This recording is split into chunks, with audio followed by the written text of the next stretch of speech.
ಜನರೊಂದಿಗೆ ನನ್ನ ಸಂಬಂಧ ಸುಮಾರು 30 ವರ್ಷಗಳಿಂದ ಹೀಗೆ ಇದೆ.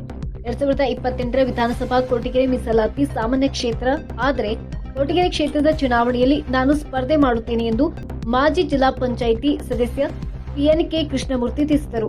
ಕೊರಟಗೆರೆ ಪಟ್ಟಣದ ಪ್ರವಾಸಿ ಮಂದಿರದಲ್ಲಿ PNK ಅಭಿಮಾನಿ ಬಳಗದಿಂದ ಏರ್ಪಡಿಸಲಾಗಿದ್ದ ಪತ್ರಿಕಾಗೋಷ್ಠಿಯಲ್ಲಿ ಮುಖಂಡರಾದ ಅಶ್ವತ್ಥನಾರಾಯಣ ಮಾತನಾಡಿ, ನಾಳೆ PNK ಕೃಷ್ಣಮೂರ್ತಿಯವರ ಹುಟ್ಟುಹಬ್ಬದ ಪ್ರಯುಕ್ತವಾಗಿ ಕೊರಟಗೆರೆ ಪೌರ ಕಾರ್ಮಿಕರಿಗೆ ಜರಕಿನ ವಿತರಣೆ, ಸರ್ಕಾರಿ ಆಸ್ಪತ್ರೆ ರೋಗಿಗಳಿಗೆ ಹಣ್ಣು ಬ್ರೆಡ್ ವಿತರಣೆ, ನಂತರ ಪಟ್ಟಣ ಪಂಚಾಯಿತಿ ಮುಂಭಾಗದಲ್ಲಿ ಕೇಕ್ ಕತ್ತರಿಸುವ ಮೂಲಕ ಅವರ ಹುಟ್ಟುಹಬ್ಬವನ್ನ ಆಚರಿಸಲಾಗುವುದೆಂದು ತಿಳಿಸಿದರು. ನಾಳೆ ನನ್ನ 59ನೇ ಹುಟ್ಟುಹಬ್ಬದ ಇದೆ. ಅಭಿಮಾನಿಗಳು ಹಾಗೂ ನನ್ನ ಆತ್ಮೀಯರು ಸೇರಿ ನನ್ನ ಹುಟ್ಟುಹಬ್ಬ ಆಚರಣೆ ಮಾಡುತ್ತಿದ್ದಾರೆ. ನಾಳೆ ಅವರೊಟ್ಟಿಗೆ ಹಲವು ಕಾರ್ಯಕ್ರಮಗಳಲ್ಲಿ ಭಾಗಿಯಾಗ್ತಿದ್ದೇನೆ. ನಾನು 2 ಬಾರಿ ಬೆಂಗಳೂರಿನಲ್ಲಿ ವಿಧಾನಸಭೆ ಚುನಾವಣೆಯಲ್ಲಿ ಸ್ಪರ್ಧಿಸಿ ಪರಾಭವಗೊಂಡಿದ್ದೇನೆ. ನಾನು ಈ ಕೊರಟಗೆರೆ ಕ್ಷೇತ್ರದ ಹುಲಿ ಎಂದೇ ಪ್ರಖ್ಯಾತಿ ಪಡೆದಿದ್ದ ಮಾಜಿ ಸಚಿವರಾದ ದಿವಂಗತ ಚೆನ್ನಿಗಪ್ಪನವರ ಜೊತೆಗೂಡಿ ಅವರು ಕೊರಟಗೆರೆ ಕ್ಷೇತ್ರದಲ್ಲಿ ಶಾಸಕರಾಗಿದ್ದಾಗ ನಾನು ಕೊರಟಗೆರೆ ಹೊಳಲ ಕ್ಷೇತ್ರದ ಜಿಲ್ಲಾ ಪಂಚಾಯಿತಿ ಸದಸ್ಯನಾಗಿ ಕೆಲಸ ಮಾಡಿದ್ದೇನೆ. ನಾಳೆ ತುಮಕೂರು ಜಿಲ್ಲಾ ಕೇಂದ್ರದಲ್ಲಿ ಅಭಿಮಾನಿಗಳು 1 ದಿನದ ಕ್ರಿಕೆಟ್ ಪಂದ್ಯ ಆಯೋಜಿಸಲಾಗಿದೆ. ಆ ಪಂದ್ಯಾವಳಿಗೆ 5 ಲಕ್ಷ ಹಣವನ್ನ ಬಹುಮಾನವಾಗಿ ನೀಡುತ್ತಿದ್ದೇನೆ ಎಂದು ಮಾಜಿ ಜಿಲ್ಲಾ ಪಂಚಾಯತ್ ಸದಸ್ಯ PN ಕೃಷ್ಣಮೂರ್ತಿ ತಿಳಿಸಿದರು. ನ್ಯೂಸ್ ಬ್ಯೂರೋ, ರಾಜಮುದ್ರಿ ನ್ಯೂಸ್, ಧ್ವನಿ ನಿಮ್ಮದು, ಜಾಲ ನಮ್ಮದು. 2025 ನಾಳೆ ನಮ್ಮ ಮಾಜಿ ಜಿಲ್ಲಾ ಪಂಚಾಯತ್ ಸದಸ್ಯರಾದ ಕೃಷ್ಣಮೂರ್ತಿ ಅವರ ಹುಟ್ಟುಹಬ್ಬದ ಪ್ರಯುಕ್ತ ಇಲ್ಲಿ ಅವರ ಅಭಿಮಾನಿಗಳಿಂದ ಸಣ್ಣದಾಗಿ ಆಸ್ಪತ್ರೆಯಲ್ಲಿ, ಸರ್ಕಾರಿ ಸಾರ್ವಜನಿಕ ಆಸ್ಪತ್ರೆಯಲ್ಲಿ ಹಣ್ಣು ಹಣ್ಣು ವಿತರಣೆ ಮಾಡ್ತಾರೆ. ಅದೇ ರೀತಿಯಾಗಿ ಮುನ್ಸಿಪಲ್ ಪಟ್ಟಣ ಪಂಚಾಯತಿ ಮುಂಭಾಗ ಕೇಕ್ ಕಟ್ಪಾಡಿಸಿ, ಅದೇ ರೀತಿ ಪಟ್ಟಣ ಪಂಚಾಯತಿ ಪೌರ ಕಾರ್ಮಿಕರಿಗೆ ಈ ಜರ್ಕಿನ ಕೊಡೋ ವ್ಯವಸ್ಥೆ ಮಾಡಿದ್ದಾರೆ. ಹಾಗಾಗಿ ಈ ವಿಷಯದ ಪರವಾಗಿ ಇವತ್ತು ಒಂದು ಸಣ್ಣ ಪತ್ರಿಕಾಗೋಷ್ಠಿನ ತಂದಿದ್ದೇವೆ. ಇವತ್ತು ವಿಶೇಷವಾಗಿ ಬಹಳ ದಿವಸದ ನಂತರ ಕೊರಟಗೆರೆಯಲ್ಲಿ ಮಾಧ್ಯಮದ ಸ್ನೇಹಿತರು, ನಾನು ಯಾವುದೇ ಒಂದು ಕಾರ್ಯಕ್ರಮ ಮಾಡಬೇಕಾದ್ರೆ ಕೊರಟಗೆರೆಯಲ್ಲಿ ನಿಮ್ಮ ಬಿಟ್ಟು ನಾನು ಯಾವುದು ಮಾಡಿಲ್ಲ. ನಿಮ್ಮ ಸಂಬಂಧ ಸುಮಾರು 20 ವರ್ಷದ ಸಂಬಂಧ ಇದೆ. ನಮ್ಮ ರಾಜನವರು ಹೇಳಿದ್ರು, ಇಲ್ಲ ಒಂದು ಚಿಕ್ಕದೊಂದು ಪ್ರೆಸ್ ಮೀಟ್ ಮಾಡಬೇಕು ನೀವು ಅಂತೇಳಿ. ಮೊನ್ನೆ ಒಂದು ಸಂತೋಷಗಳಿಗೆ ಬಂದಿದ್ದ ಕಾರ್ಯಕ್ರಮದಲ್ಲಿ ನಾನು ಆ ಕಾರ್ಯಕ್ರಮ ಬಂದು ಯಶಸ್ವಿಯಾಗಿ, ಅದೇ ರೀತಿ ನಾನು ಇವಾಗ ನಿಮ್ಮನ್ನ ಕರೆದಿರೋ ಉದ್ದೇಶ ಅಂತಂದರೆ, ನಾಳೆ ನಂದು ಬರ್ತದೆ 59ನೇ ವರ್ಷದ ಬರ್ತದೆ.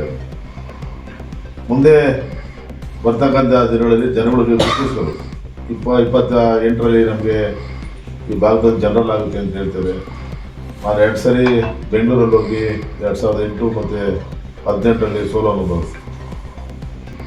ಇವಾಗ ನಾನು ಇಲ್ಲೇ ತುಮಕೂರಲ್ಲೇ ನಮ್ಮ PNK ಲೇಔಟಲ್ಲಿ ನಾವು ಇದ್ದೇವೆ. ಅಲ್ಲಿ ಭಾಳಷ್ಟು ಜನ ಕೊರಟಗೆರೆಯಿಂದ ಅಭಿಮಾನಿಗಳು, ಸ್ನೇಹಿತರೆಲ್ಲ ಬರ್ತಾರೆ. ಈ ಬರ್ತಡೇ ಮಾಡಬೇಕು ಅಂತ ಅಲ್ಲಿ ಇವರು ತುಮಕೂರಿಗೆ ನಮ್ಮ ಹುಡುಗರು ಚಕ್ರವರ್ತಿ ಮತ್ತು ಪುನೀತ್ ಕಲಾಕ್ಷ ಇವರು ಇಬ್ಬರು ಸೇರಿ ಒಂದು ಮೊದಲ ಬೆಳಕಿನ ಪಂದ್ಯಾವಳಿಯನ್ನು ಏರ್ಪಡಿಸೋದು.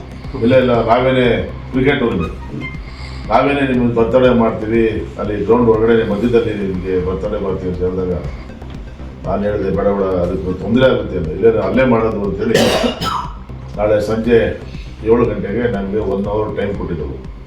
ಆ 1 ಅವರಲ್ಲಿ ಅಭಿಮಾನಿಗಳನ್ನ, ಯಾಕಂದ್ರೆ ಬೆಂಗಳೂರು ಆ ಕಡೆ ಈ ಕಡೆ, ಬೆಂಗಳೂರು, RR ನಗರ, ಕೊರಟಗೆರೆಯಿಂದ ಕೆಲವರು ಅಭಿಮಾನಿಗಳು ಮಧುಗಿರಿ ಎಲ್ಲ ನಮಗೆ ಬರ್ತಾಯಿದ್ರು. ಇದರಲ್ಲಿ ತುಮಕೂರು ಕ್ರೀಡಾಂಗಣದಲ್ಲಿ, ಕ್ರಿಕೆಟ್ ಕ್ರೀಡಾಂಗಣದಲ್ಲಿ ಹೈಸ್ಕೂಲ್ಗಳನ್ನು ಮಾಡಬೇಕು ಅಂತೇಳಿ ಅವ್ರು ತೀರ್ಮಾನ ಮಾಡಿ, ಸರಿ 5 ಲಕ್ಷ ರೂಪಾಯಿ ಫಸ್ಟ್ ಪ್ರೈಸ್.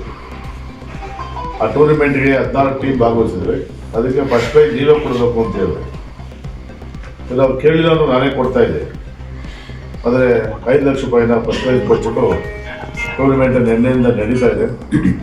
ಇವತ್ತು ನಾನು ನಿಮ್ಮ ಮುಖಾಂತರ ಕೇಳೋದಿಷ್ಟೇ, ಎಲ್ಲರೂ ಭಾಗವಹಿಸಬೇಕು.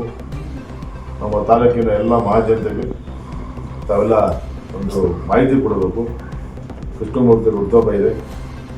ಮತ್ತು ಹಾಗೆಯೇ ಹಿಂದೆನೇ ನಿನ್ನೆ ಕ್ರಿಸ್ಮಸ್ ಆಯಿತು, ನಾಳೆ ನಮ್ಮ ಬರ್ತಡೇ, ಮತ್ತು ಹೊಸ ವರ್ಷ ಜನವರಿ ಹೊಸ ವರ್ಷ ಬರೋ ಪ್ರಾರಂಭ ಆಗ್ತದೆ. ಹಾಗೆ 15 ಬಿಟ್ಟು ಸಂಕ್ರಾಂತಿ ಹಬ್ಬ, ಇನ್ನು ನಮಗೆ ಹೊಸ ದಿನಗಳು ಪ್ರಾರಂಭ ಆಗ್ತವೆ. ಇಂಥ ಸಂದರ್ಭದಲ್ಲಿ ನಮ್ಮ ರೈತಾಪಿ ಜನ ಕೊರಟಗೆರೆ ಜಿಲ್ಲೆಯಲ್ಲಿ ರೈತಾಪಿ ಜನ ಎಲ್ಲ ವ್ಯವಸಾಯನ ಮುಗಿಸಿ ಫಸಲು ಮುಗಿಸಿ ಇನ್ನು ನೆಕ್ಸ್ಟು ಮಾರ್ಚ್ ಏಪ್ರಿಲ್ಗೆ ಸ್ಟಾರ್ಟ್ ಆಗ್ತದೆ, ಹೊಸ ವರ್ಷಕ್ಕೆ ಸ್ಟಾರ್ಟ್ ಆಗ್ತದೆ. ಅದರಿಂದ ಅವ್ರಿಗೆಲ್ರಿಗೂ ಸುಖ ಶಾಂತಿ ನೆಮ್ಮದಿ ಸಿಗಲಿ, ಎಲ್ರಿಗೂ ಅವ್ರಿಗೆ ಒಳ್ಳೇದು ಮಾಡಲಿ, ಭಗವಂತ ಒಳ್ಳೇದು ಮಾಡಲಿ. ನಾನು ಬರ್ತಕ್ಕಂಥ ದಿನಗಳಲ್ಲಿ ನಿಮ್ಮೆಲ್ಲರ ಜೊತೆ ಇರ್ತೀನಿ ಅಂತೇಳಿ ನಾನಾದರೂ ನಿಮ್ಮನ್ನು ಈ ಮುಖಾಂತರ ತಮ್ಮ ಪತ್ರಿಕಾ ಇರೋದು ತಮ್ಮ ಕೇಳ್ಕೊಂಡು ಫಂಕ್ಷನ್ ಆಗಲಿ ಯಾವುದೇ ಆಗಲಿ, ಈಗ ಮುಂದಿನ ದಿನಗಳಲ್ಲಿ ಈಗೇನು ಹೇಳ್ತಾ ಇರೋ ಜನ 28ಕ್ಕೆ ಇಲ್ಲಿ ರಿಸರ್ವ್ ಕ್ಯಾನ್ಸಲ್ ಆಗಿ ಇದು ಬರುತ್ತೆ ಅಂತೇಳಿ, ಅವಾಗ ಅವರು ಒಬ್ಬ ಇನ್ನೂ ಅವ್ರ ಹತ್ರ ಏನು ನಾವು ಚರ್ಚೆ ಮಾಡಿಲ್ಲ, ಗೊತ್ತಿಲ್ಲ. ನಮ್ಮ ವೈಯಕ್ತಿಕವಾಗಿ ಹೇಳ್ಬೇಕಂದ್ರೆ ಅವರು ಎಲ್ಲೋ ಈಗ ಬೆಂಗಳೂರು ದಾಸರಹಳ್ಳಿ ಆಗಲಿ ರಂಗರಾಜೇಶ್ವರಿ ನಗರ ಆಗಲಿ ಅವರೆಲ್ಲೋ ನಿಂತ್ಕೊಂಡು ಅಲ್ಲಿ ಇದಾಗೋದು ಒಂದು ಇಲ್ಲಿ ನಿಂತ್ಕೊಂಡ್ರೆ ಗ್ರಾಮೀಣ ಜನಕ್ಕೆ ಒಂದು ಅನುಕೂಲ ಆಗ್ತದೆ. ಜೊತೆಗೆ ತಾಲೂಕು ಬಗ್ಗೆ ಅವ್ರ ಒಳ್ಳೆ ಅನುಭವ ಇರೋದ್ರಿಂದ ಗೊತ್ತಿರೋದ್ರಿಂದ ಇಲ್ಲಿ ಹಳ್ಳಿ ಜನದ ಸೊಗಡು ಅವ್ರಿಗೂ ಗೊತ್ತು.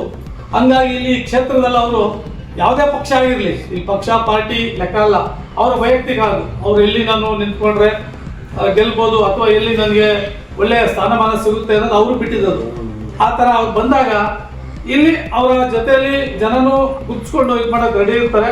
ಅವ್ರಿಗೆ ಒಂದು ನಾವು ಸ್ವಾಗತ, ನಾನೇ ಮೊದಲನೇದಾಗಿ ಅವ್ರನ್ನ ತಾಲೂಕಿಗೆ ಸ್ವಾಗತ ಮಾಡ್ತಾ ಇದ್ದೀನಿ.